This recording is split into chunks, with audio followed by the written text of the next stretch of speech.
Ratusan mahasiswa yang mencoba merangsek masuk gedung DPR RI Senayan, Jakarta terlibat aksi saling dorong dengan petugas keamanan.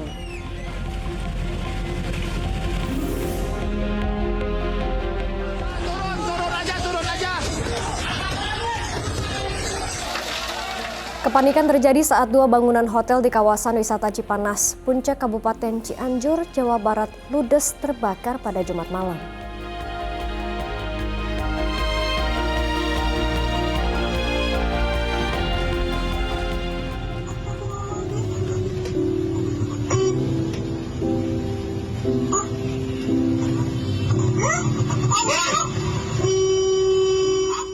Seorang wanita di Jakarta mengalami keguguran usai menjadi korban tabrak lari.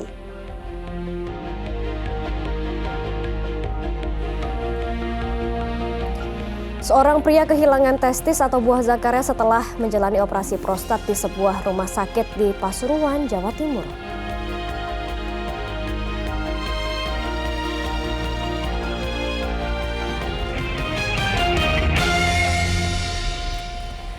Halo, selamat pagi. Senang sekali saya Janet Lee. Dan saya Nurul Cinta kembali menjumpai Anda dalam Fokus Pagi kali ini, Sabtu 18 Mei 2024. Dalam 1,5 jam ke depan kami hadir dengan rangkaian informasi dan peristiwa terbaru yang berhasil dihimpun tim redaksi kami hingga dini hari tadi. Inilah Fokus Pagi selengkapnya. Kita ke informasi pertama di pagi hari ini, di mana ratusan mahasiswa menggelar unjuk rasa di pintu belakang gedung DPR RI Senayan, Jakarta Pusat pada hari Jumat. Kericuhan terjadi saat masa pendemo memaksa masuk gedung DPR RI yang dijaga petugas keamanan.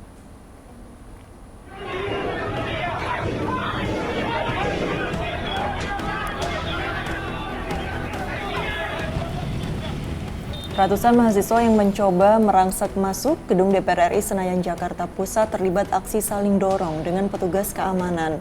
Hingga Jumat malam, ratusan mahasiswa membakar ban sebagai bentuk kekecewaan mereka karena gagal bertemu dengan anggota DPR RI. Unjuk rasa yang digelar mahasiswa ini menuntut agar DPR RI menuntaskan kasus HAM berat yang terjadi di masa lalu.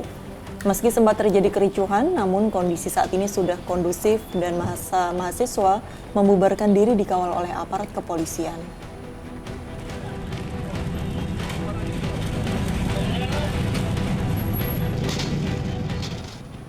Di informasi lainnya, pemirsa, lantaran motornya disita, sekelompok anggota Ormas mengamuk di kantor pembiayaan pembelian kendaraan di Surabaya, Jawa Timur. Motor itu disita karena menunggak cicilan pembayaran selama 2 tahun.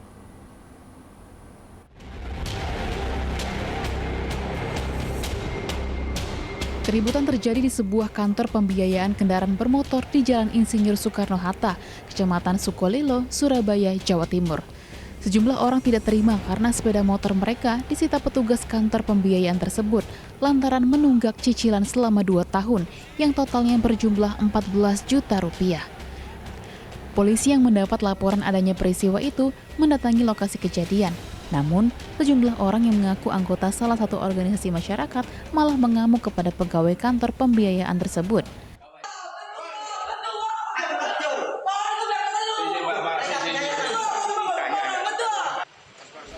Menghindari situasi semakin memburuk, polisi lalu membawa mereka ke Mapolsek Sukolilo guna menyelesaikan permasalahan. Ternyata yang menjadi permasalahan yaitu permasalahan kendaraan, kendaraan sepeda motor, di mana yang membawa sepeda motor ini menyicil motor lewat Adira, sebenarnya kurang membayar 3 kali cicilan. Setelah dimediasi polisi, perwakilan kantor pembiayaan serta warga yang menunggak cicilan sepakat menyelesaikannya secara kekeluargaan. Ari Purwanto melaporkan dari Surabaya, Jawa Timur. Usai kumandang azan subuh untuk wilayah ibu kota DKI Jakarta dan sekitarnya, kami akan hadir dengan sejumlah informasi lainnya. Di antaranya proses evakuasi pasutri lansia yang terisolasi selama 6 hari pasca banjir bandang yang melanda Kabupaten Tanah Datar, Sumatera Barat berlangsung dramatis.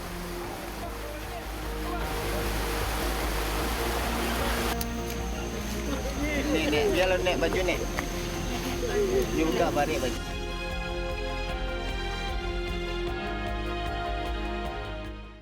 menunaikan ibadah sholat subuh bagi Anda warga yang berada di DKI Jakarta dan sekitarnya. Kita lanjutkan informasi di pagi hari ini dari 2 bangunan hotel di kawasan wisata Cipanas, Puncak, Kabupaten Cianjur, Jawa Barat ludes terbakar pada Jumat malam. 3 unit mobil pemadam kebakaran pun diterjunkan ke lokasi guna menjinakkan api.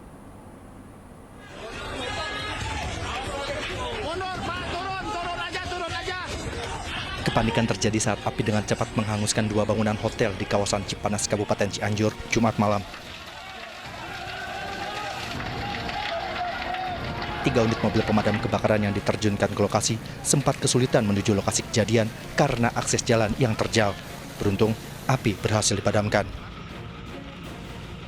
Diduga, api berasal dari korsleting di salah satu kamar hotel di lantai 2 yang disertai adanya ledakan.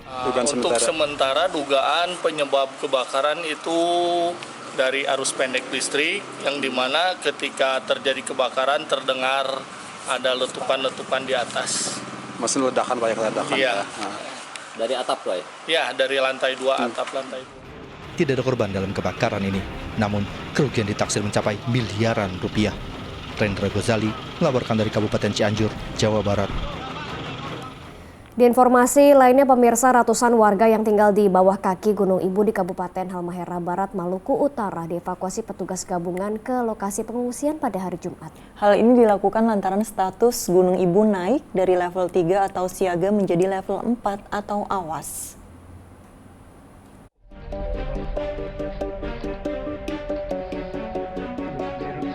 Berdasarkan hasil pantauan visual dan instrumental Badan Geologi, menunjukkan Gunung Ibu di Kecamatan Ibu, Kabupaten Halmahera Barat, terus terjadi peningkatan aktivitas kegempaan vulkanik. Badan Geologi mencatat, selama bulan Mei Gunung Ibu mengalami erupsi sebanyak 13 kali dengan ketinggian kolom abu yang bervariasi. Kamis lalu, Gunung Ibu kembali erupsi dengan ketinggian kolom abu mencapai 5.000 meter. Aktivitas kegempaan Gunung Ibu dan intensitas erupsi yang terus meningkat membuat Badan Geologi menaikkan status Gunung Ibu. Tingkat aktivitas Gunung Ibu dinaikkan dari level 3 siaga menjadi level 4 awas. Hal ini dikarenakan kegempaan yang cukup meningkat tajam sejak beberapa hari belakangan. Kemudian intensitas erupsi juga meningkat. Terlihat dari kolom erupsinya yang rata-rata saat ini mencapai 5.000 meter di atas permukaan laut. Badan Geologi juga merekomendasikan warga tidak mendekati radius 5 km hingga 7 km dari puncak Gunung Ibu.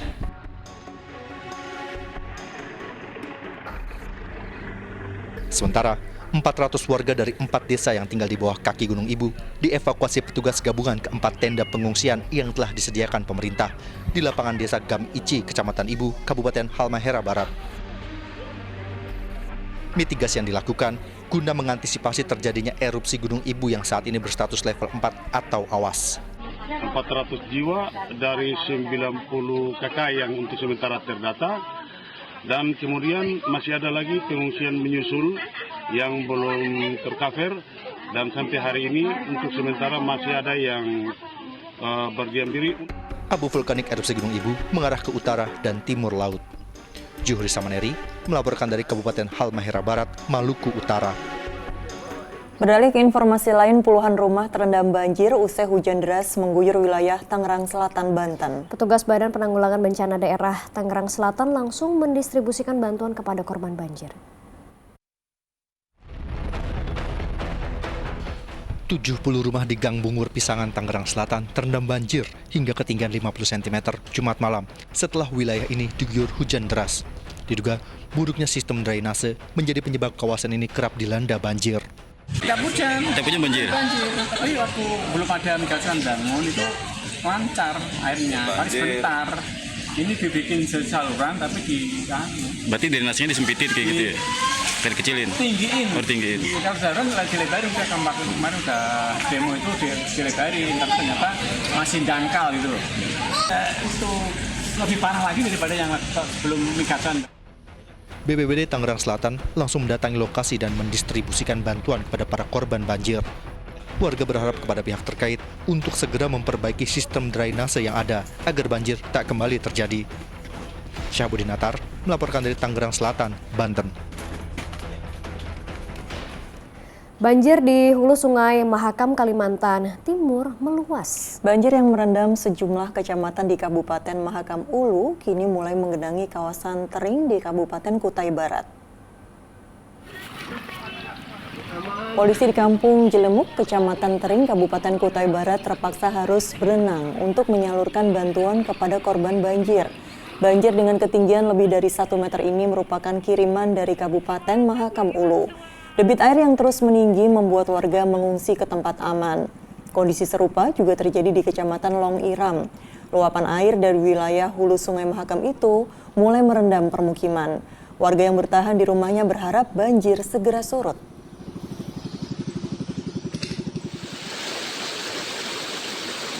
Polri masih berpatroli memberikan himbauan terhadap warga masyarakat agar tetap menjaga harta benda dan terutama jiwa. Tim SAR kembali melakukan penyisiran di aliran Sungai Batang Ane, Padang, Pariaman, Sumatera Barat. Hal ini dilakukan untuk mencari keberadaan korban banjir lahar Gunung Merapi.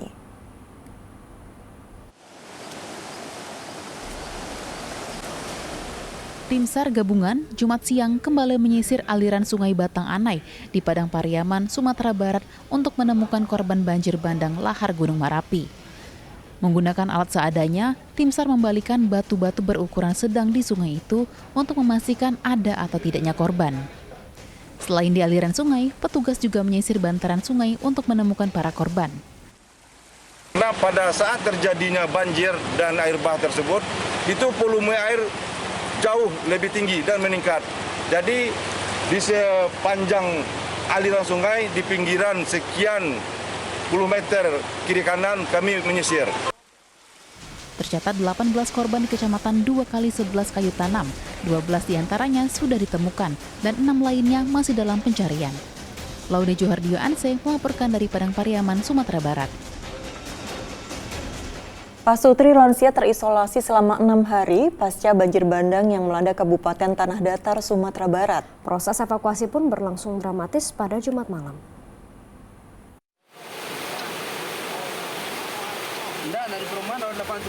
Dengan cahaya minim, tim SAR gabungan harus menyeberangi sungai berarus deras menuju kawasan Bukit Gombak, Kecamatan Limakaum, Kabupaten Tanah Datar, Jumat malam. Hal ini dilakukan guna mengevakuasi pasangan lansia yang terisolasi selama 6 hari di rumahnya yang berada di kawasan perbukitan. Mereka tak bisa menyeberangi sungai karena jembatan penghubung hancur diterjang banjir bandang Sabtu lalu. Tim SAR harus menggunakan seutas tali agar bisa mengevakuasi pasangan lansia tersebut ke seberang sungai.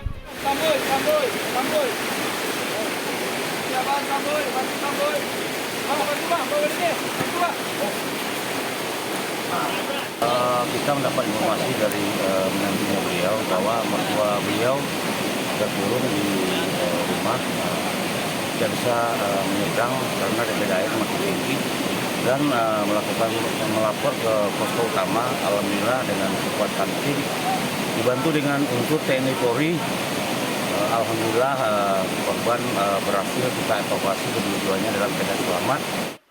Proses evakuasi berlangsung selama 2 jam yang melibatkan unsur Basarnas, TNI Polri, PMI, dan relawan.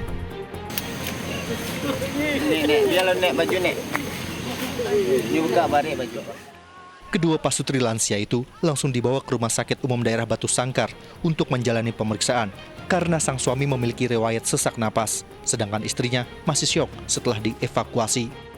Sri Purnama melaporkan dari Kabupaten Tanah Datar, Sumatera Barat.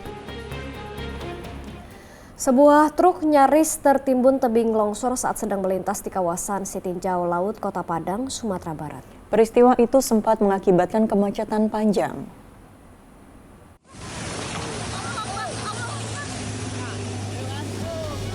Truk yang tengah melintas di jalur Sitinjau Laut, Kota Padang, Sumatera Barat nyaris tertimbun tebing longsor yang terjadi tiba-tiba. Kendaraan itu selamat berkat teriakan seorang pemuda agar pengemudi mempercepat laju kendaraannya Jumat siang. Agar jalan kembali dilintasi kendaraan, sejumlah petugas mulai membersihkan material longsor dari badan jalan. Untuk luas longsoran panjangnya sekitar 20 meter, ketinggian dari trek longsoran yaitu sekitar 6-7 meter, dan lebarnya sekitar 15 meter. Akibat peristiwa itu, perjalanan kendaraan ke arah Bukit Tinggi maupun sebaliknya sempat tersendat. Sri Purnama melaporkan dari Padang, Sumatera Barat. Seorang pria berusia 61 tahun kehilangan testis atau buah zakara setelah menjalani operasi prostat di sebuah rumah sakit di Pasuruan, Jawa Timur. Pria tersebut tidak terima dan menuduh tim medis rumah sakit diduga menjalankan operasi tanpa prosedur dan merugikan hidupnya. SB, seorang pria yang tinggal di Desa Tambakan, Kabupaten Pasuruan, tengah bertemu dengan salah satu anggota kuasa hukum di rumahnya. Mereka tengah membicarakan langkah berikutnya usai melakukan pertemuan dengan pihak rumah sakit.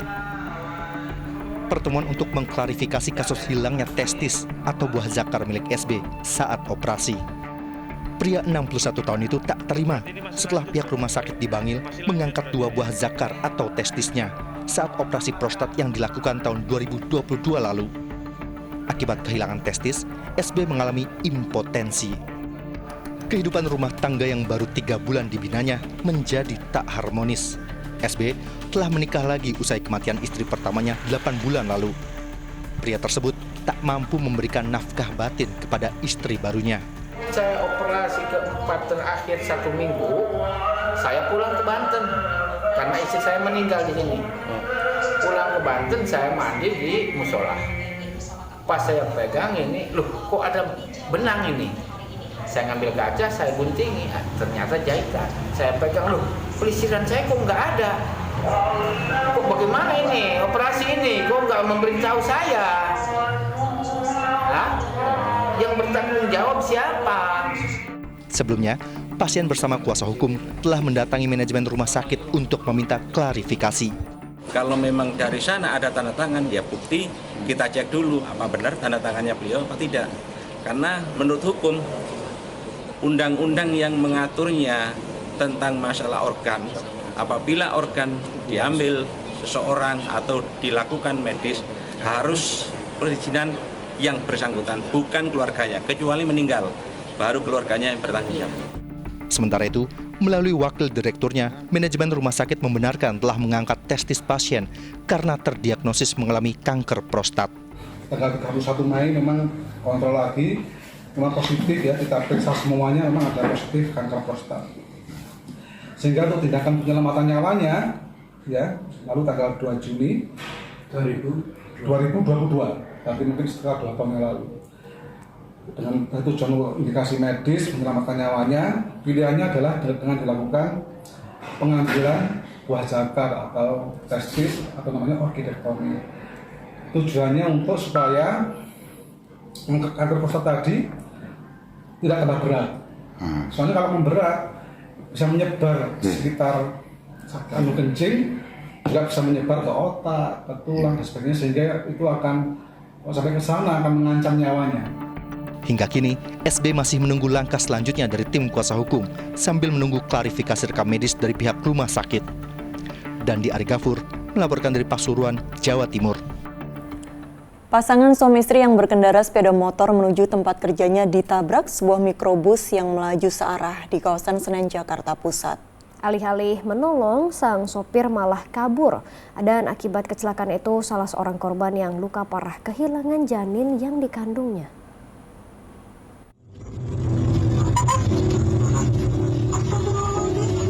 Rekaman dari kabin mobil warga ini menjadi salah satu petunjuk polisi untuk meringkus sopir pelaku tabrak lari yang terjadi di Jalan Pejambon, Senen, Jakarta Pusat. Petugas melacak keberadaannya melalui plat nomor polisi serta ciri-ciri kendaraan yang dikenali korban. Selang 1 hari setelah peristiwa tabrak lari itu, tersangka dibekuk di rumahnya di Brebes, Jawa Tengah.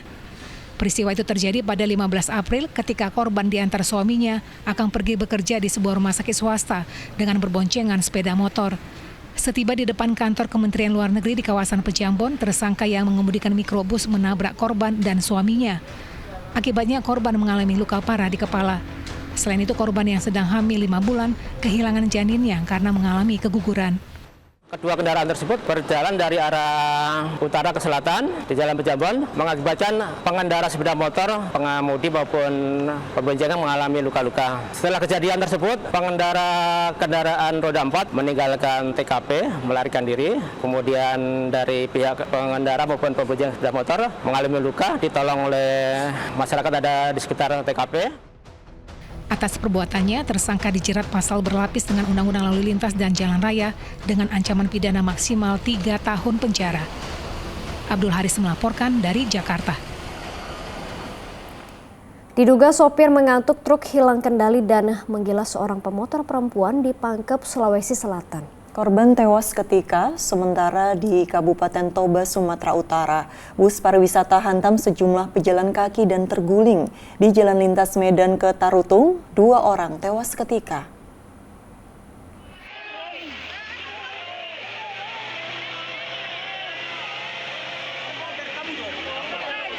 Warga bersama aparat gabungan ramai-ramai untuk mengevakuasi bangkai bus yang terguling di kawasan jalan lintas Tarutung Medan, Kabupaten Toba, Sumatera Utara. Petugas akhirnya mendatangkan mobil derek untuk mengangkut kendaraan ini. Mobil wisata berpenumpang 25 orang ini rusak parah setelah menabrak 4 orang pejalan kaki dan terguling. Akibat peristiwa itu 2 orang tewas di tempat kejadian, sementara yang lainnya luka-luka dan kini menjalani perawatan di rumah sakit. Sopir mengantuk hingga kendaraan hilang kendali, diduga penyebab kecelakaan tersebut. Melaju dari arah Tarutung menuju Medan sampai di TKP. Mungkin menurut keterangan saksi, dalam keadaan mengantuk menabrak 4 orang pejalan kaki. Dan kondisi saat ini 2 orang dinyatakan meninggal dunia. Di jalur Trans Sulawesi, Kabupaten Pangkep, Sulawesi Selatan, warga langsung berhamburan untuk menolong seorang pemotor perempuan yang terkapar di jalanan. Sayang, nyawa korban melayang akibat hantaman sebuah truk. Diduga sopir mengantuk hingga truk oleng dan menabrak pemotor ini yang tepat berada di sisi kiri truk seperti terekam kamera pengawas. Kronologis kejadian, mobil truk Nissan ini bergerak dari arah utara ke selatan.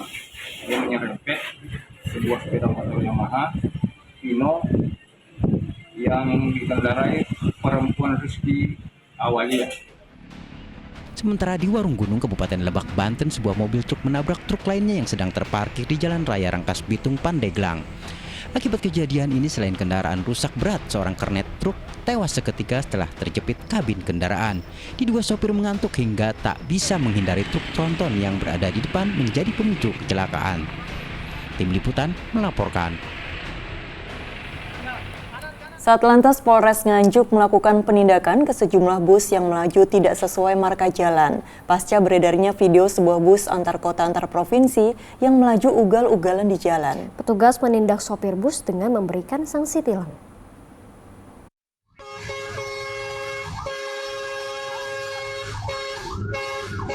Sebuah bus antar kota antar provinsi terekam kamera sedang melaju ugal-ugalan dan membahayakan pengguna jalan lain.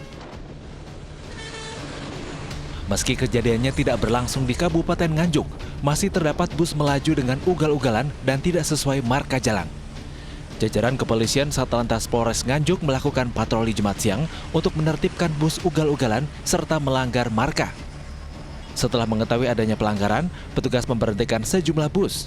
Polisi menindak sopir dengan memberikan sanksi surat tilang. Jika terus melakukan kesalahan, maka polisi akan mencabut SIM pengendara. Melanggar marka jalan, rata-rata dia tidak sabar untuk mendahului, padahal jalan itu cukup ramai, cukup padat, sehingga pada saat dia mendahului akan sangat membahayakan untuk pengendara yang lain. Untuk memberikan efek jera, polisi juga akan membuat laporan kepada Dinas Perhubungan agar memberikan sanksi terhadap perusahaan bus yang tidak bisa mengendalikan sopirnya agar berhati-hati saat melaju di jalan umum. Danus Sukendro melaporkan dari Nganjuk, Jawa Timur. Penjabat Gubernur DKI Jakarta Heru Budi Hartono segera menjatuhkan peringatan keras terhadap Ketua RT yang terima hasil pungutan dari parkir liar di ibu kota. Sementara menyusul kasus juru parkir liar di Masjid Istiqlal yang mematok harga tinggi, petugas gabungan gencarkan penertiban di sejumlah wilayah di Jakarta. Tanpa perlawanan, satu persatu juru parkir liar yang biasa mangkal di sejumlah minimarket di wilayah Jakarta Utara diamankan oleh petugas gabungan dari Sudin Perhubungan bersama Satpol PP serta Sudin Sosial Jakarta Utara. Dalam razia ini 11 orang juru parkir liar diciduk dan langsung dibawa ke kantor Sudishub Jakarta Utara untuk didata dan dilakukan pembinaan. Razia gencar dilakukan menyusul banyaknya keluhan dari masyarakat terhadap pungutan parkir liar yang kerap terjadi di minimarket. Selain di Jakarta Utara, petugas gabungan juga menertibkan juru parkir liar yang beroperasi di sejumlah minimarket di kawasan Jakarta Barat Jumat siang. 15 juru parkir ilegal diamankan karena tidak bisa menunjukkan surat izin sebagai petugas parkir dan diduga kerap melakukan pungutan liar pada pengunjung. Dalam masa sosialisasi ini, mereka hanya diberikan sanksi teguran. Sanksi tindak pidana ringan atau tipiring terhadap juru parkir liar akan diberlakukan mulai tanggal 20 Mei hingga bulan Juni mendatang. Sementara uang hasil parkir liar diduga mengalir kepada pihak lain, termasuk diantaranya kepada ketua rukun tetangga yang diamankan petugas gabungan. Penjabat Gubernur DKI Jakarta Heru Budi Hartono pun segera menjatuhkan peringatan keras. Laporan dari Kepala Dinas Perhubungan seperti itu.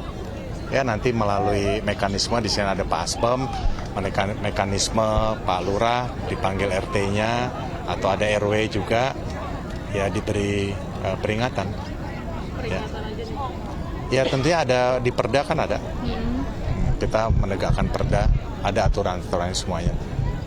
RT juga mengikuti aturan-aturan di Perda, kalau tidak disiplin tentunya bisa diganti. Kita beralih ke informasi lainnya. Komisi Pemberantasan Korupsi menyita sebuah rumah mewah milik mantan Menteri Pertanian Syahrul Yassin Limpo di Kota Makassar, Sulawesi Selatan. Sementara itu, Badan Pemeriksa Keuangan memeriksa Syahrul Yassin Limpo terkait dugaan permintaan uang sebesar 12 miliar rupiah oleh oknum auditor BPK.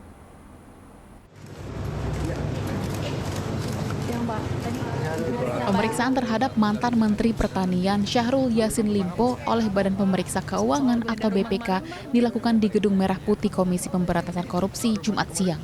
Pemeriksaan selama 3 jam itu untuk mendalami dugaan permintaan uang sebesar 12 miliar rupiah oleh oknum auditor BPK agar Kementerian Pertanian mendapatkan predikat opini wajar tanpa pengecualian atau WTP tahun 2023. Permintaan oleh oknum auditor BPK itu diungkap oleh Sekretaris Ditjen Prasarana dan Sarana Kementan, Hermanto, dalam sidang Syahrul Yassin Limpo di Pengadilan Tipikor pada pekan lalu. Sementara di Makassar, Sulawesi Selatan, Komisi Pemberantasan Korupsi menyita rumah mewah milik Syahrul Yassin Limpo di Jalan Abdullah Daeng Sirua, Kelurahan Pandang, Kecamatan Panakukang, Kota Makassar. Koordinasi dengan ini baru ke RT belakang dulu, RT belakang ke saya ke sini nih. Mantan Menteri Pertanian Syahrul Yassin Limpo sebelumnya didakwa melakukan tindak pidana korupsi dengan menerima gratifikasi dan memeras bawahannya dengan total 44,5 miliar rupiah. Tim Liputan melaporkan. Kementan tanggung jawab 208. Seorang siswi SMP di Depok, Jawa Barat mendapat perlakuan kasar dari rekannya yang juga perempuan. Selengkapnya usai jeda bersama rekan saya Janet Lee. Kok sakit. Jemputin apa mas di Albas? Udah gue anterin nih, Cik. Gue baik nih.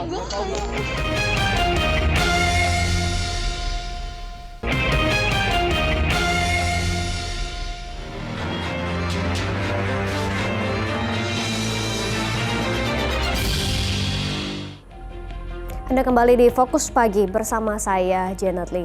Lagi-lagi perundungan pelajar kembali terjadi di Kota Depok, Jawa Barat. Seorang siswi SMP jadi korbannya.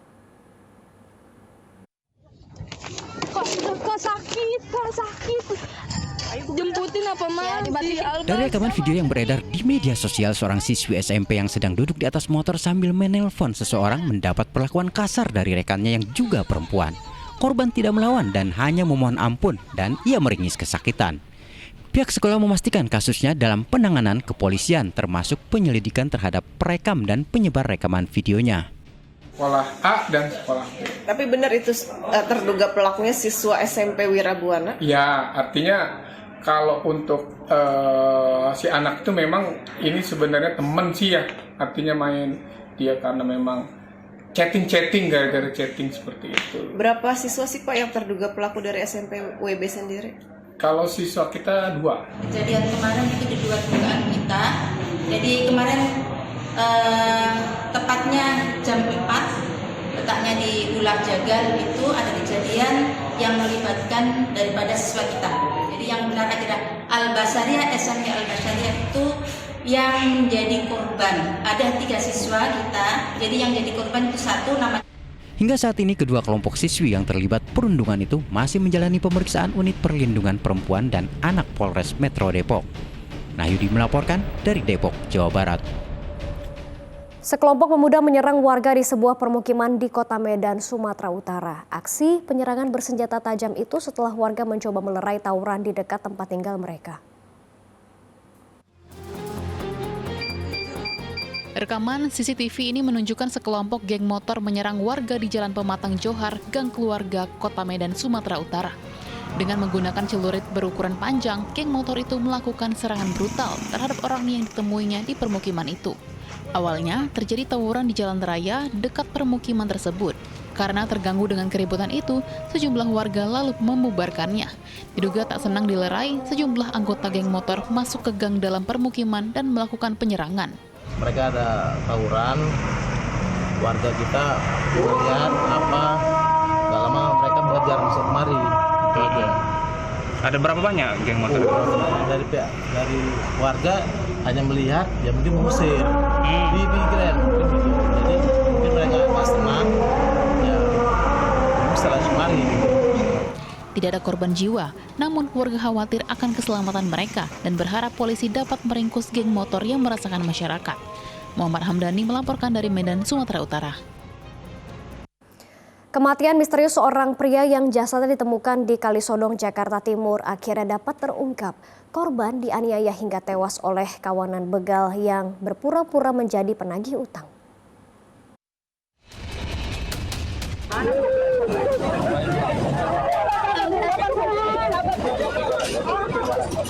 Tiga tersangka yang ditangkap Satreskrim Polres Metro Jakarta Timur mengungkap teka-teki kematian seorang pria warga Cakung Barat, Jakarta Timur. Dari tangan para tersangka disita ponsel korban serta uang hasil penjualan motor korban.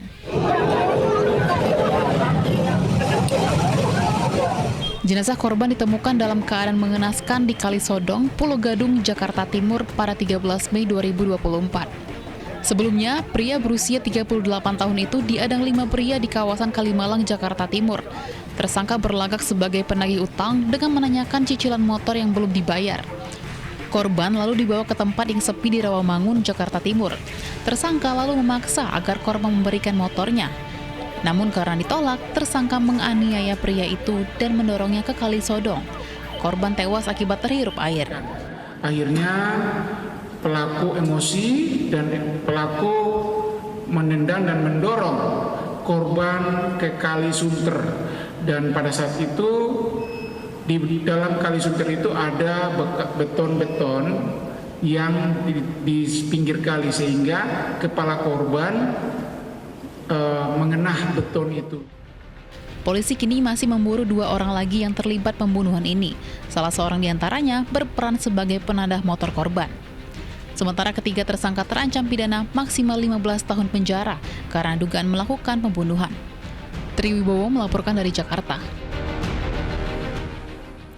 Satrio Mukti, calon siswa Bintara Polri yang menjadi korban begal di Kebun Jeruk, Jakarta Barat, mendapat penghargaan Golden Ticket dari Kapolri untuk lolos menjadi anggota Polri jalur disabilitas. Ungkapan rasa syukur dipanjatkan Satrio bersama kedua orang tuanya atas penghargaan yang diberikan oleh Kapolri.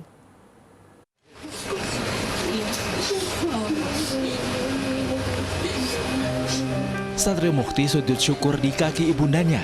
Air mata bahagia Satrio dan kedua orang tuanya tak terbendung saat Satrio dinyatakan lolos untuk mengikuti pendidikan sebagai anggota Polri pada Jumat siang.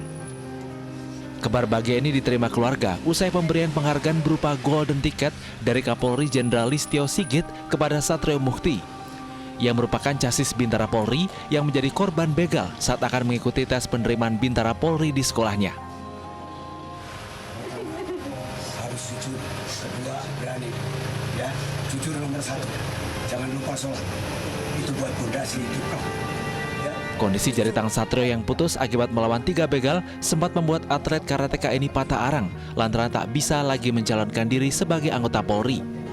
Namun berkat penghargaan dari Kapolri, Satrio dan keluarga kini bisa bernafas lega karena mendapatkan akses khusus untuk menjadi anggota Polri. Ananda Tio ini kan sudah mendapatkan penghargaan dari Bapak Kapolri untuk bisa mengikuti pendidikan Bintara Polri. Sehingga kami hadir untuk memberikan dorongan moral dan semangat serta mengucapkan selamat kepada Tio dan kedua orang tuanya yang pada akhirnya bisa mencapai cita-cita sebagai seorang anggota Polri. Saya sebenarnya tidak bisa berkata-kata apa lagi dengar kabar berita seperti itu. Saya juga mengucapkan banyak terima kasih lah. Saya ini sebenarnya apa? Tapi sekali lagi saya mengucapkan banyak-banyak terima kasih atas kebaikan hati Bapak Kapolri telah mengasihi saya kesempatan menjadi anggota Polri. Sebelumnya, Satrio Mukti yang merupakan atlet karateka menjadi korban begal di Jalan Arjuna, Kebonjeruk, Jakarta Barat. Korban dibegal saat dalam perjalanan mengikuti tes psikologi penerimaan calon siswa Bintara Polri di sekolahnya. Atas kejadian ini, korban mengalami luka parah di bagian tangan dan kaki akibat sabetan senjata tajam. Satrio juga kehilangan kendaraan serta telepon genggam dengan total kerugian mencapai 25 juta rupiah. Jadi melaporkan dari Jakarta. Di informasi lainnya, pemirsa, seorang pria di Banyuwangi, Jawa Timur tega mencabuli anak. Aksi bejatnya dilakukan setelah 40 hari istrinya meninggal dunia. SD hanya bisa menyesali perbuatannya saat menjalani pemeriksaan di unit Reskrim Mapolsek Fluring Jumat siang. Pria 55 tahun itu ditangkap polisi karena kedapatan mencabuli anaknya yang berusia 20 tahun. SD sudah berulang kali melakukan aksi bejatnya di rumah. Mirisnya, pelaku melakukan aksi bejatnya pertama kali setelah 40 hari istrinya meninggal dunia. Korban tak bisa melawan karena pelaku selalu mengancam saat beraksi. Kasus ini terungkap setelah korban menceritakan perlakuan bejat ayahnya kepada saudaranya. Polisi yang melakukan penyelidikan kemudian mengamankan pelaku beserta barang bukti pakaian milik korban dan pelaku. Akibat perbuatannya, tersangka terancam hukuman 12 tahun penjara. Pelaku melakukan kegiatan 4 kali di lokasi yang sama, di dalam rumah si pelaku itu sendiri. Pada saat melakukan aksinya itu ada ancaman atau tidak? Ya, hasil pemeriksaan daripada korban dan keterangan daripada pelaku bahwa melakukan ancaman kekerasan sehingga si korban takut. Seorang pria di Kabupaten Empat Lawang, Sumatera Selatan nekat menghabisi nyawa anak kandungnya yang masih bayi. Hal sepele karena kesal mendengar tangisan sang anak, tersangka tega menganiaya dan membanting korban ke lantai hingga tewas. Pria ini harus menjalani pemeriksaan polisi lantaran menjadi tersangka pembunuhan terhadap anak kandungnya sendiri. Karena ia warga Lintang Kanan Empat Lawang, Sumatera Selatan ini harus mempertanggungjawabkan perbuatannya. Tersangka tega menghabisi nyawa korban yang masih bayi dengan cara dianiaya dan dibanting ke lantai. Penyebabnya berawal dari cekcok mulut, kemudian istri pergi keluar rumah dengan menitipkan buah hatinya ke tersangka. Rupanya tersangka semakin kesal lantaran sang istri tak kunjung pulang dan korban terus menangis. Sampai juga nggak ada istrinya, sampai di rumah karena anaknya ini mulai besar, nangis, lalu cekek sama orang tuanya. Setelah itu dibanting 2 kali, meninggal menuju ke Puskesmas Muara Pinang. Merasa masih mencari istrinya, dia keluar ke rumah dulu, mungkin istrinya pulang ke rumah, nggak taunya sudah ada dijemput sama polisi. Mabes Polri memastikan kasus pembunuhan sepasang kekasih Vina dan Eki yang terjadi 8 tahun silam masih ditangani Polda Jawa Barat. Sementara itu setelah ramai menjadi perbincangan di jagat maya, ayah Eki, Ibtu Rudiana, angkat bicara. Warahmatullahi wabarakatuh. Kapolsek Kapetakan, Ibtu Rudiana, ayah kandung Muhammad Rizky Rudiana atau Eki, angkat bicara Jumat sore. Melalui unggahan di akun media sosialnya, Ibtu Rudiana memberikan pendapatnya terkait kasus Vina yang juga menghilangkan nyawa anak kandungnya Eki. Ia meminta masyarakat Indonesia untuk menahan diri dan tidak berasumsi yang justru membuat keadaannya semakin sedih. Saya adalah orang tua kandung dari almarhum Muhammad Rizky Rudiana atau Eki. Saya mohon kepada seluruh warga negara Indonesia agar jangan membuat kami lebih sakit. Eki adalah anak kandung kami yang mana menjadi korban daripada kelompok-kelompok yang kejam. Saya tidak diam, saya terus berupaya dan bekerja sama dengan reskrim. Terbukti beberapa kita kami amankan dan sisanya sedang kami perjuangkan untuk dilakukan pengungkapan. Sementara itu, Mabes Polri memastikan kasus pembunuhan sepasang kekasih Vina Dewi Arsita dan Muhammad Rizky Rudiana alias Eki yang terjadi 8 tahun silam masih ditangani Polda Jawa Barat. Bareskrim Polri akan membantu Polda Jawa Barat memburu 3 pelaku lain yang hingga kini masih buron. Saat ini masih ditangani oleh Polda Jawa Barat, ya, di mana Bareskrim Polri, ya, selaku pembina fungsi atau satuan kerja pembina fungsi yang terkait dengan reserse, fungsi reserse, ini telah melakukan atau memberikan petunjuk-petunjuk serta arahan. Kesimpulan sementara bahwa kejadian ini adalah kecelakaan tunggal. Kasus pembunuhan sepasang kekasih Vina dan Eki di Cirebon, Jawa Barat tahun 2016 silam kembali menjadi sorotan setelah diangkat ke film layar lebar. Sorotan publik tertuju pada 3 pelaku bernama Andi, Dani, dan Peggy alias Perong yang hingga kini masih buron.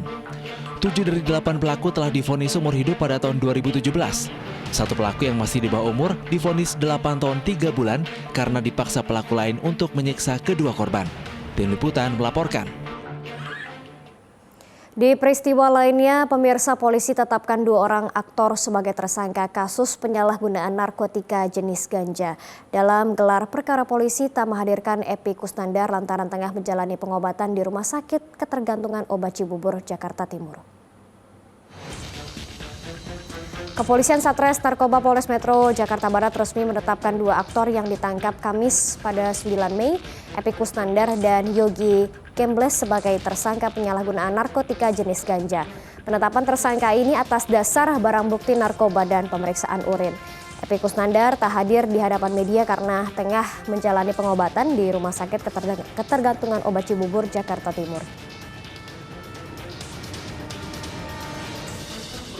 TK dirawat di Rumah Sakit Ketergantungan Obat Jakarta dan ada rekomendasi dari Direktur Utama Rumah Sakit Ketergantungan Obat Jakarta bahwa yang bersangkutan tidak dalam kondisi yang memungkinkan untuk dihadirkan dalam rilis pada sore hari ini, dan atas dasar pertimbangan kemanusiaan maka Saudara Eka kita putuskan untuk tetap dirawat di RSKO Jakarta.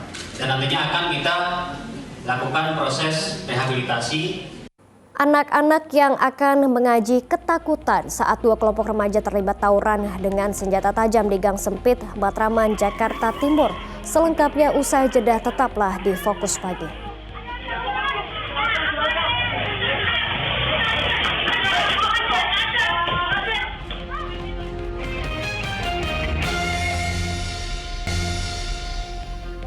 Dua kelompok pelajar bersenjata tajam bertikai di kawasan Utan Kayu Selatan, Matraman, Jakarta Timur. Parahnya mereka nekat kejar-kejaran hingga memasuki permukiman padat penduduk hingga membuat anak-anak yang akan mengaji ketakutan.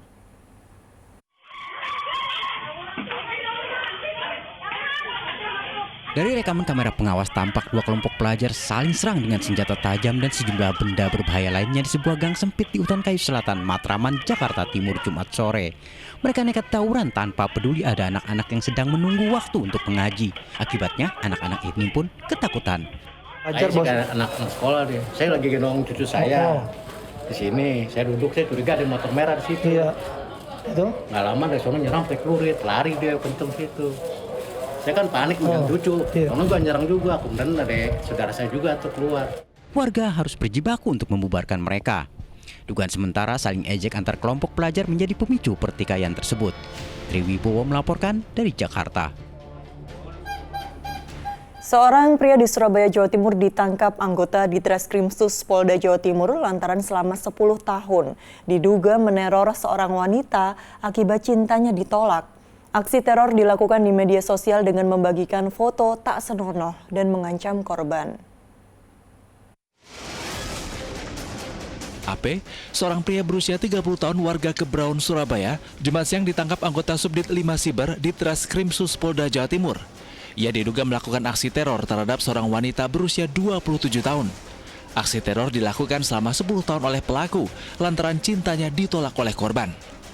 Curhatan korban di media sosial direspon warganet yang meminta korban melaporkan pria tersebut ke polisi. Jadi saya ini mengalami pelecehan plus peneroran selama kurang lebih 10 tahun, bisa lebih dari 10 tahun bahkan. Karena itu teman saya sendiri, berawal dari teman saya sendiri di SMP, terus yang saya awalnya niat baik karena saya kan karakternya ekstrovert dan dia tuh sangat introvert sekali gitu. Ternyata kebaikan saya itu disalahartikan sama dia, dikiranya saya suka sama dia. Sementara itu, saat ini penyidik melakukan pendalaman terhadap pria yang diduga telah melakukan teror dan pengancaman terhadap korban. Kami sudah menerima laporan dari korban inisial N yang saat ini sudah kita melakukan pemeriksaan dan untuk terduga sudah kita amankan. Diamankan di mana, teman? Kami mengamankan yang bersangkutan di rumahnya. Tak tanggung-tanggung, dalam upaya teror dan pengancaman di media sosial ini, terduga pelaku telah membuat 400 akun untuk meneror korban. Rahmat Hidayat melaporkan dari Surabaya, Jawa Timur. Ratusan kios dan lapak pedagang di pasar tradisional Karangkobar, Kabupaten Banjarnegara, Jawa Tengah ludes terbakar. Sementara di Jakarta diduga akibat kebocoran tabung gas LPG 3 kg. Sebuah warung makan dan 2 rumah di kawasan Taman Sari hangus dilalap api. Di Kerajinan 4 nih. Kobaran api disertai suara ledakan dari sebuah warung bakmi di Jalan Kerajinan Keagungan, Taman Sari, Jakarta Barat, Jumat pagi, sontak membuat warga panik.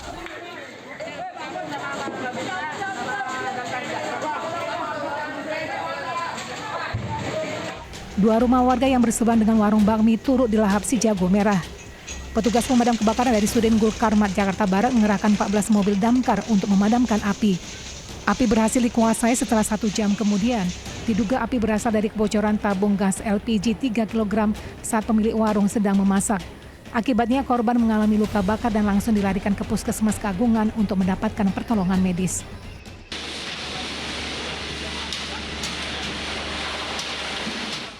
Petugas damkar berjibaku memadamkan api yang membakar ratusan kios dan lapak pedagang di pasar tradisional Karangkobar di Kabupaten Banjarnegara, Jawa Tengah, Jumat pagi. Kebakaran terjadi saat sedang ramai pembeli. Sejumlah pedagang berupaya menyelamatkan barang dagangannya. Setelah berjibaku 5 jam dan mengerahkan belasan mobil damkar, petugas akhirnya bisa menjinakkan api. Dugaan sementara penyebab kebakaran dipicu korsleting listrik. Tidak ada korban jiwa, namun kerugian diperkirakan mencapai miliaran rupiah.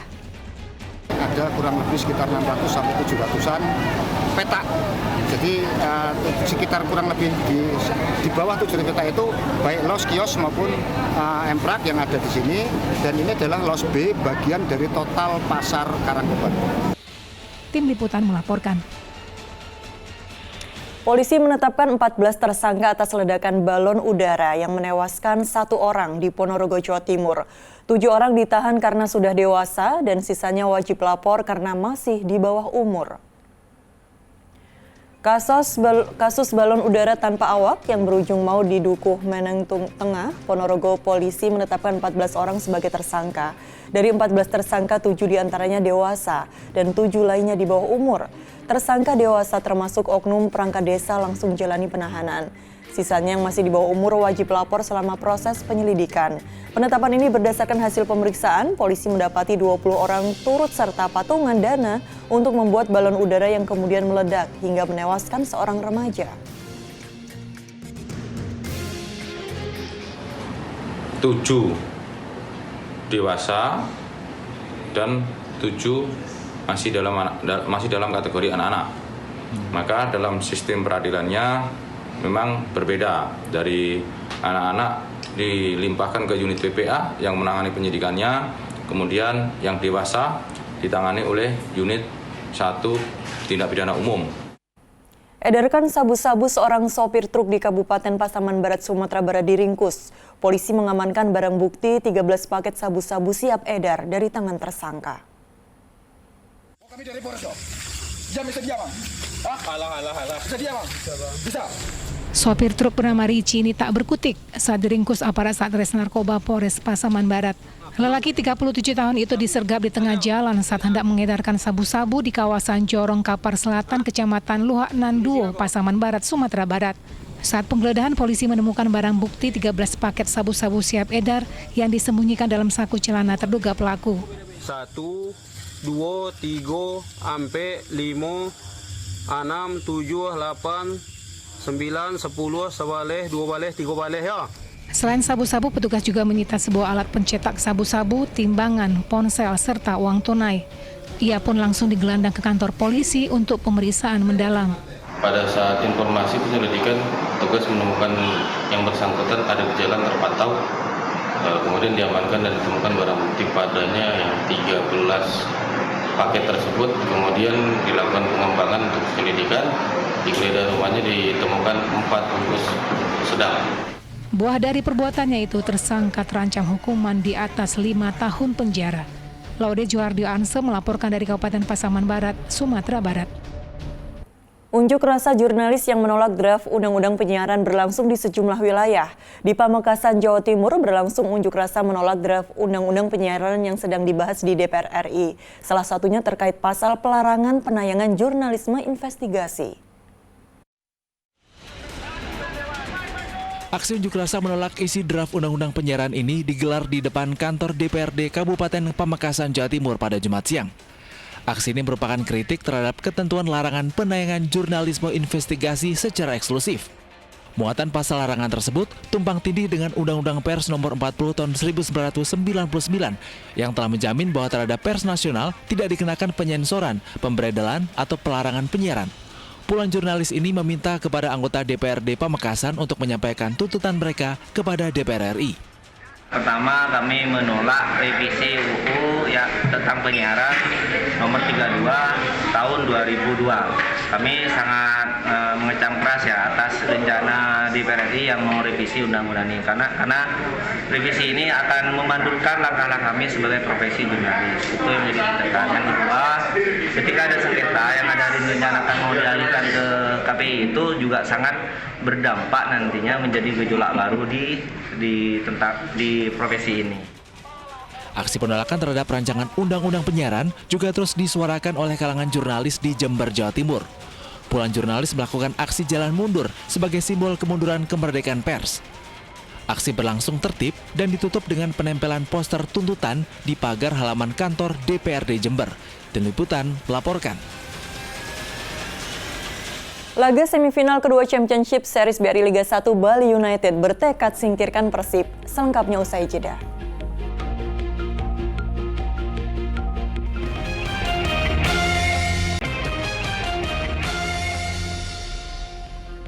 Dua kelompok pelajar bersenjata tajam bertikai di kawasan Utan Kayu Selatan, Matraman, Jakarta Timur.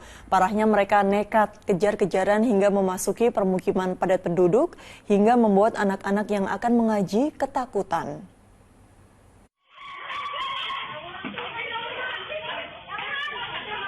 Dari rekaman kamera pengawas tampak dua kelompok pelajar saling serang dengan senjata tajam dan sejumlah benda berbahaya lainnya di sebuah gang sempit di Utan Kayu Selatan, Matraman, Jakarta Timur, Jumat sore. Mereka nekat tawuran tanpa peduli ada anak-anak yang sedang menunggu waktu untuk mengaji. Akibatnya anak-anak ini pun ketakutan. Saya sih kayak anak sekolah deh. Saya lagi gendong cucu saya di sini. Saya duduk, saya curiga ada motor merah di situ. Iya. Itu nggak lama dari sana nyerang pakai pelurit, lari dia kenceng situ. Saya kan panik dengan cucu, karena gue nyerang juga, kemudian ada saudara saya juga tuh keluar. Warga harus berjibaku untuk membubarkan mereka. Dugaan sementara saling ejek antar kelompok pelajar menjadi pemicu pertikaian tersebut. Triwibowo melaporkan dari Jakarta. Seorang pria di Surabaya, Jawa Timur ditangkap anggota Ditreskrimsus Polda Jawa Timur lantaran selama 10 tahun diduga meneror seorang wanita akibat cintanya ditolak. Aksi teror dilakukan di media sosial dengan membagikan foto tak senonoh dan mengancam korban. AP, seorang pria berusia 30 tahun warga Kebraun, Surabaya, Jumat siang ditangkap anggota Subdit 5 Siber Ditreskrimsus Polda Jawa Timur. Ia diduga melakukan aksi teror terhadap seorang wanita berusia 27 tahun. Aksi teror dilakukan selama 10 tahun oleh pelaku lantaran cintanya ditolak oleh korban. Curhatan korban di media sosial direspon warganet yang meminta korban melaporkan pria tersebut ke polisi. Jadi saya ini mengalami pelecehan plus peneroran selama kurang lebih 10 tahun, bisa lebih dari 10 tahun bahkan. Karena itu teman saya sendiri, berawal dari teman saya sendiri di SMP, terus yang saya awalnya niat baik karena saya kan karakternya ekstrovert dan dia tuh sangat introvert sekali gitu. Ternyata kebaikan saya itu disalahartikan sama dia, dikiranya saya suka sama dia. Sementara itu, saat ini penyidik melakukan pendalaman terhadap pria yang diduga telah melakukan teror dan pengancaman terhadap korban. Kami sudah menerima laporan dari korban inisial N yang saat ini sudah kita melakukan pemeriksaan. Dan untuk terduga sudah kita amankan. Diamankan di mana, teman? Kami mengamankan yang bersangkutan di rumahnya. Tak tanggung-tanggung, dalam upaya teror dan pengancaman di media sosial ini, terduga pelaku telah membuat 400 akun untuk meneror korban. Rahmat Hidayat melaporkan dari Surabaya, Jawa Timur. Ratusan kios dan lapak pedagang di pasar tradisional Karangkobar, Kabupaten Banjarnegara, Jawa Tengah ludes terbakar. Sementara di Jakarta diduga akibat kebocoran tabung gas LPG 3 kg. Sebuah warung makan dan 2 rumah di kawasan Taman Sari hangus dilalap api. Di Kerajinan 4 nih. Kobaran api disertai suara ledakan dari sebuah warung bakmi di Jalan Kerajinan Keagungan, Taman Sari, Jakarta Barat, Jumat pagi, sontak membuat warga panik.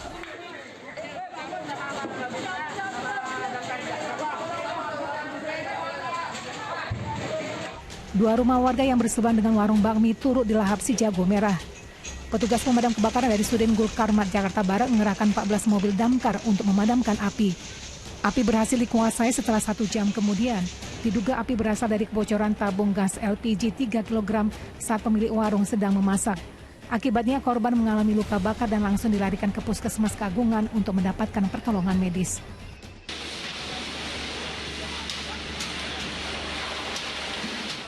Petugas damkar berjibaku memadamkan api yang membakar ratusan kios dan lapak pedagang di pasar tradisional Karangkobar di Kabupaten Banjarnegara, Jawa Tengah, Jumat pagi.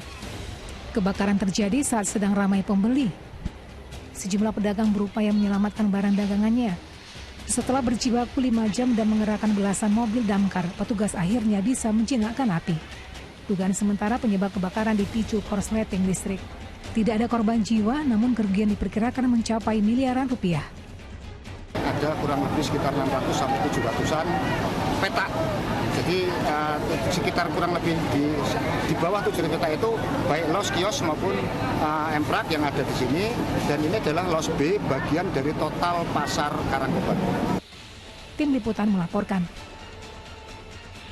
Polisi menetapkan 14 tersangka atas ledakan balon udara yang menewaskan 1 orang di Ponorogo, Jawa Timur. 7 orang ditahan karena sudah dewasa dan sisanya wajib lapor karena masih di bawah umur. Kasus balon udara tanpa awak yang berujung maut di Dukuh Menengtung Tengah, Ponorogo, polisi menetapkan 14 orang sebagai tersangka. Dari 14 tersangka, 7 diantaranya dewasa dan 7 lainnya di bawah umur. Tersangka dewasa termasuk oknum perangkat desa langsung jalani penahanan.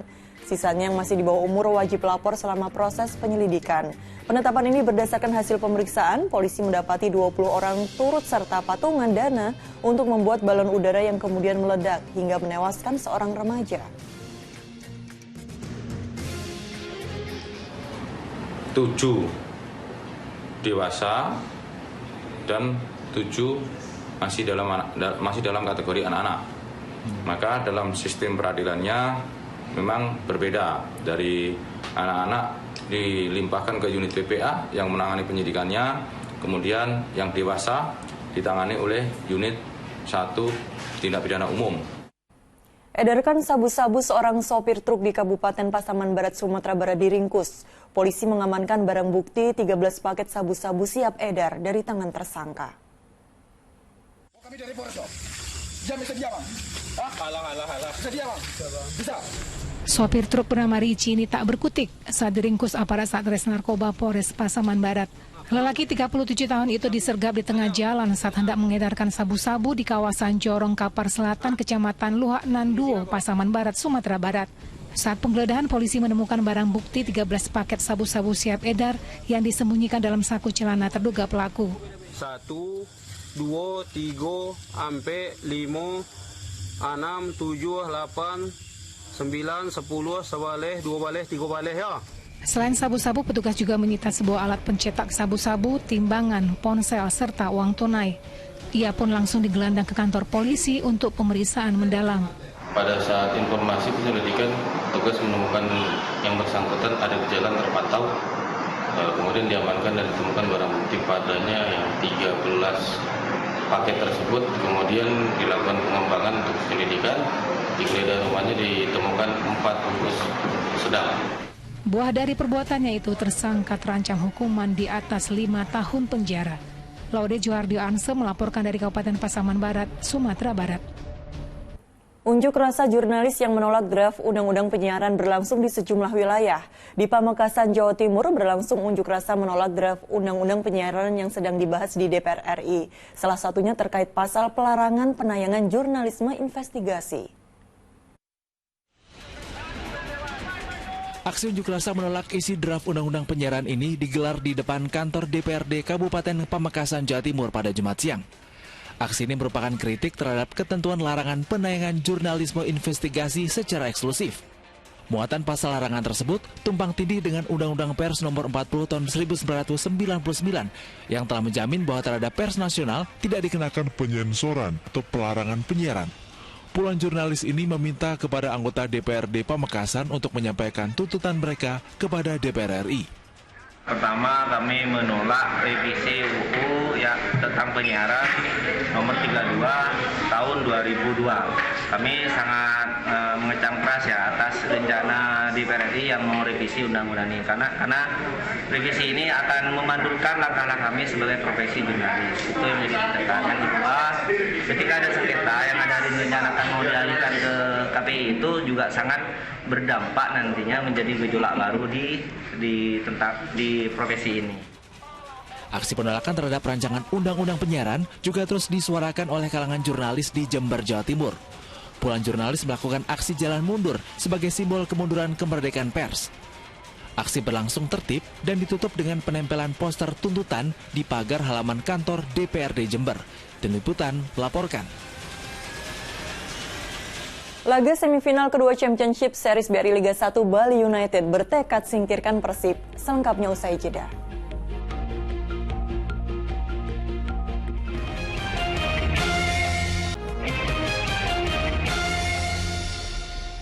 Anda masih menyaksikan Fokus Pagi bersama saya, Janet Lee. Dan saya Nurul Cinta. Pemerintah Arab Saudi menerbitkan sejumlah larangan untuk calon jemaah haji selama mereka berada di Tanah Suci.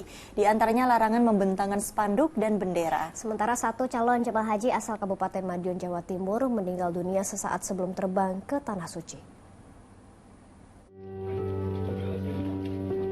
Duka keluarga dan kerabat menyelimuti pemakaman jenazah Sastro Wiryo di Permakaman Umum Sukolilo, Kabupaten Madiun, Jawa Timur, Jumat siang. Pria berumur 79 tahun tersebut sebelumnya sakit dan menjalani perawatan di Rumah Sakit Asrama Haji Sukolilo. Sastro Wiryo rencananya terbang ke Tanah Suci bersama istri dan keponakannya Kamis 16 Mei 2024 dini hari.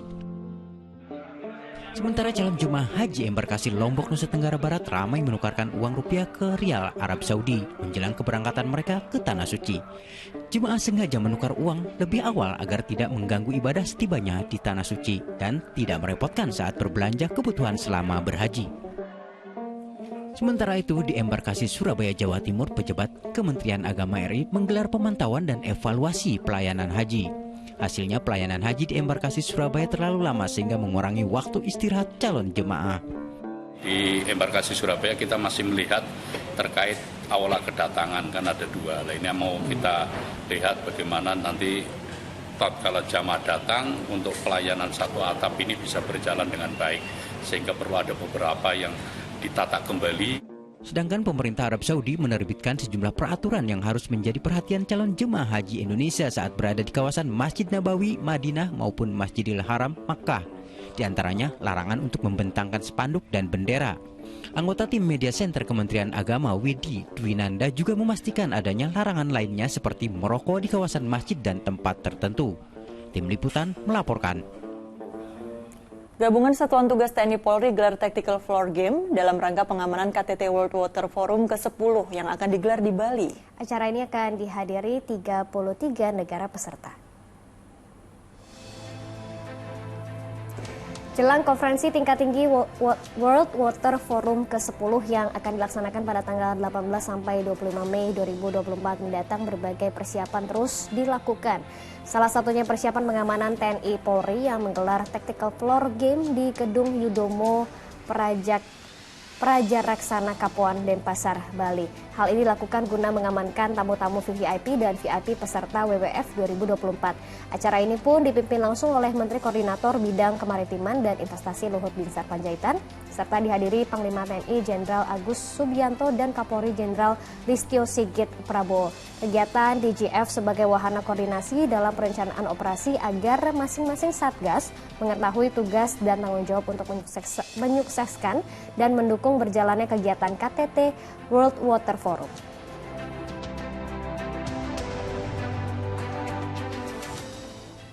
Di informasi lainnya, pemirsa, Presiden Joko Widodo menerima kunjungan resmi Gubernur Jenderal Australia David Hurley di Istana Kepresidenan Bogor, Jawa Barat. Kunjungan David Hurley ini untuk merayakan 75 tahun hubungan diplomatik Australia-Indonesia.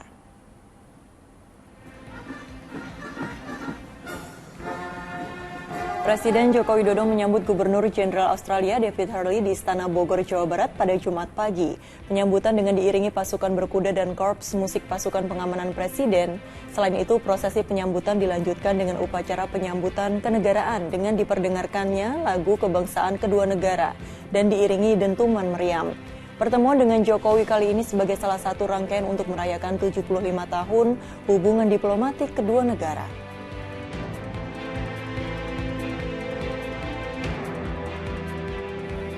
Laga semifinal kedua Championship Series BRI Liga 1, Bali United bertekad singkirkan Persib. Dan tuan rumah akan berjuang habis-habisan dalam laga hidup mati pada Sabtu malam. Sementara laga semifinal juga bakal menyedot ribuan bobotoh menyusul tiket pertandingan yang sudah habis terjual. Stadion Sijalak Harupat di kawasan Kutawaringin, Kabupaten Bandung, Sabtu malam dipastikan bakal penuh dengan ribuan supporter atau bobotoh Persib. Sebab tim kesayangannya ini akan menghadapi Bali United pada semifinal kedua Championship Series BRI Liga 1 yang merupakan laga hidup mati untuk memastikan satu tiket ke Grand Final. Animo masyarakat terutama bobotoh yang ingin menyaksikan langsung Maung Bandung sangat tinggi dengan ditandai total 20.000 tiket habis terjual. Semifinal kedua Championship Series BRI Liga 1 di Stadion Sijalak Harupat, Kabupaten Bandung, Jawa Barat, Sabtu malam merupakan laga hidup mati bagi Persib Bandung saat menjamu tamunya Bali United. Tuan rumah akan berjuang habis-habisan untuk memastikan satu tiket ke Grand Final. Bali United juga bertekad untuk bisa mengatasi sekaligus menjegal laju Persib Bandung dan memenangkan pertandingan. Dalam sesi latihannya, Serdadu Tridatu terus mematangkan formasi terbaiknya agar bisa meladeni permainan cepat dari tuan rumah Maung Bandung. Muhammad Abbas melaporkan dari Kabupaten Bandung, Jawa Barat. Dan pemirsa, laporan tadi menutup kebersamaan kita dalam Fokus Pagi hari ini. Dan usai Fokus Pagi, jangan lewatkan untuk menyaksikan program Magic 5. Mewakili tim redaksi dan kerabat kerja yang bertugas, saya Nurul Cinta. Dan saya Janet Lee pamit undur diri. Sampai jumpa. Sampai jumpa.